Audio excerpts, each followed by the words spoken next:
Assalamualaikum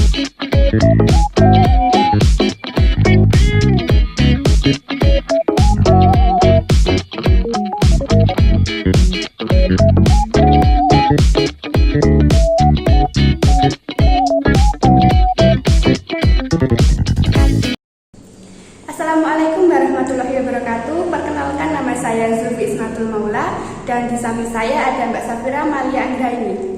Dengan adanya video ini, kami akan memenuhi tugas UAS konseling perkawinan, yaitu menganalisis sebuah kasus. Nah, dari kelompok kami akan mengangkat sebuah kasus perselingkuhan yang dialami oleh influencer yang bernama Ariyanti dan Bimo. Selebgram bernama Siti Septi Ariyanti ini mengunggah curhatan tentang pernikahannya yang diwarnai perselingkuhan suaminya. Suami wanita yang akrab disapa Arye itu selingkuh dengan wanita idaman lain ketika istrinya sedang berada di Tanah Suci untuk umrah. Curhatan yang diunggah Ari ke akun Instagramnya, Ari Riyayanti tersebut langsung viral di media sosial. Ari membagikan foto dan rekaman video yang memperlihatkan suaminya yang bernama Bimo bersama dengan wanita yang diketahui bernama Sila. Ia mengaku mengunggah video dan foto tersebut karena ingin memberikan efek jera kepada keduanya. Dalam unggahannya, Ari mengatakan sudah membina rumah tangga selama 16 tahun dengan suaminya dan dikaruniai 3 anak laki-laki. Ia mengungkapkan hubungannya dengan suaminya harmonis dan tidak ada masalah. Ia mengetahui kabar mengejutkan tersebut dari anak sulungnya yang sengaja menunggu kepulangan Ari ke rumah. Ia juga membaca percakapan suaminya dengan Will yang membuat emosi. Hatinya sesak dan tak percaya suaminya tega mengkhianatinya pada saat dia sedang beribadah umrah. Dia pun memilih untuk ikhlas dan melanjutkan hidup tanpa suaminya. Berita tersebut menjadi perbincangan netizen di media sosial.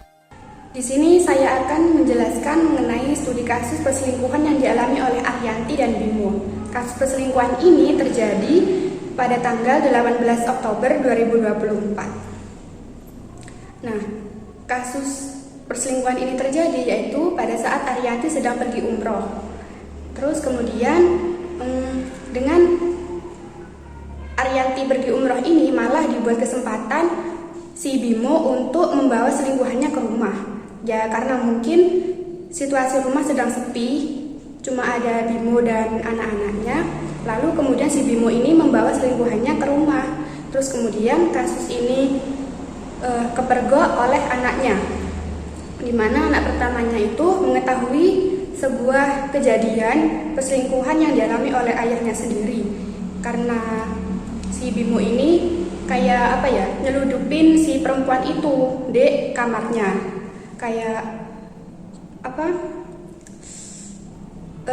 Ngunci pintu terus gitu. Ya, selingkuhannya itu dimasukin ke dalam kamarnya. Kayak mau makan diambilin, terus minum diambilin gitu.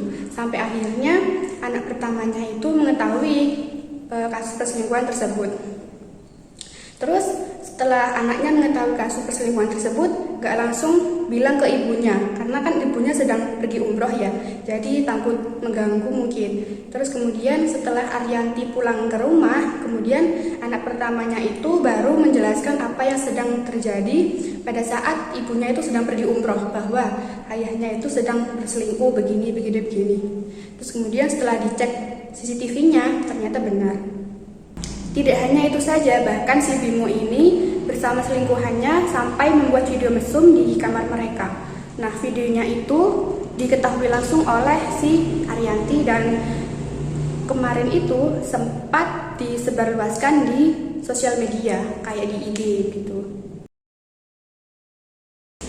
Baik, sebelumnya terima kasih buat Mbak Zulfi yang sudah memaparkan sebuah berita yang dimana bersumber dari Instagram atau sosial media yang tertulis si korban ini alias Septi ini menuliskan data pribadinya tersebut dan mengungkapkan bukan berarti pengen menyebar aibnya sendiri, tetapi ingin meluruskan atau menceritanya yang sebenarnya agar tidak terjadi simpang siur. Baik, di sini cara gimana sih dengan adanya kasus ini atau studi kasus seperti ini? Baik, di sini saya akan menjelaskan. Mungkin dari si Bimo atau si cowoknya ini mempunyai alasan tertentu yang dimana kasusnya ini kan sebelum umroh. Sebelum umroh mungkin ada cekcok atau gimana. Soalnya yang di sini dipaparkan, yang ditulis dengan Septi itu sendiri menuliskan bahwa sebenarnya si perempuan ini sudah mengetahui lama perselingkuhan ini, namun yang benar-benar nyata di depan mata dan dipergoki si anaknya yang pertama ini tadi, dan di bawah umur itu pas beliau berangkat umroh atau si Septi ini umroh ke tanah suci. Nah, terus di sini cara menanggungnya mungkin ada si pelaku perselingkuhan atau disebut dengan si Bimo. Nah, ini biasanya ada alasan tertentu, mungkin biasanya kasus kesepian atau kurangnya kasih sayang terhadap mengkasih sayang si Septi ini, kekurangannya kasih sayang mungkin itu bisa memacu terjadinya perselingkuhan.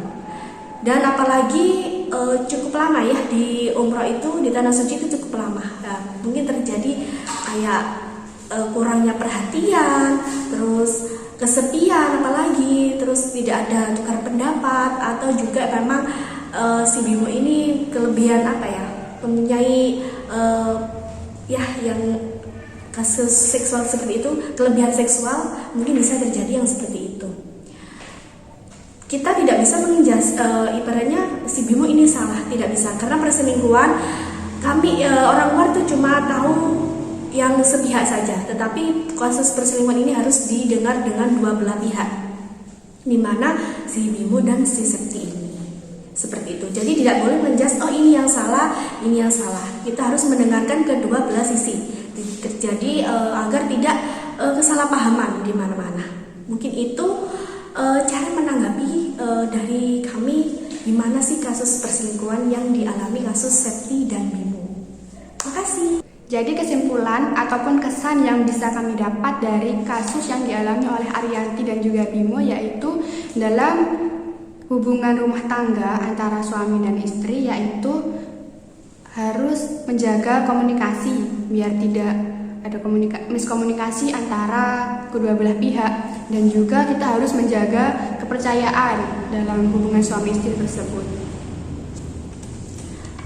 Bagus gini ya, nanti kalau misalkan terjadi seperti itu lagi, yang menanggung resiko bukan hanya si saling pasangan ini saja, tetapi juga anak. Apalagi anak tersebut melihat dengan jelas keadaan di mana itu di TKP-nya itu seperti apa. Jadi nanti takutnya nanti anaknya juga terlibat dan psikisnya tidak baik untuk anak tersebut. Apalagi kan di usia dini, ibaratnya di bawah 17 gitu.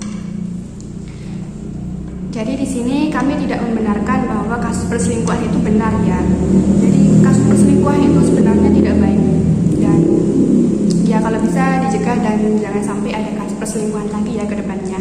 Mungkin cukup itu saja penjelasan video dari kelompok kami. Kurang lebihnya kami mohon maaf yang sebesar-besarnya. Wassalamualaikum warahmatullahi wabarakatuh.